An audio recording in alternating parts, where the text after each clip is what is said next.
Welcome to Breeze eSIM. Let's help you get set up. First, check if your device is compatible to use eSIM. Any iPhone after the iPhone XS is good, and any flagship Android made in 2020 or after is compatible. Step 1.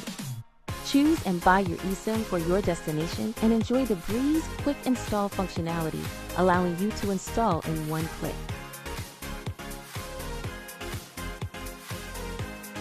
If you missed the install screen or QR code, don't worry, it's all sitting in your inbox.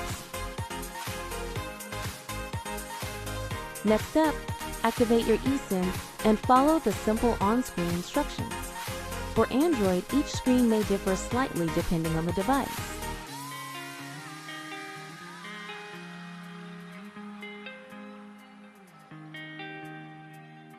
In your mobile settings, toggle your data roaming button to off on your primary line or your day-to-day SIM you use at home.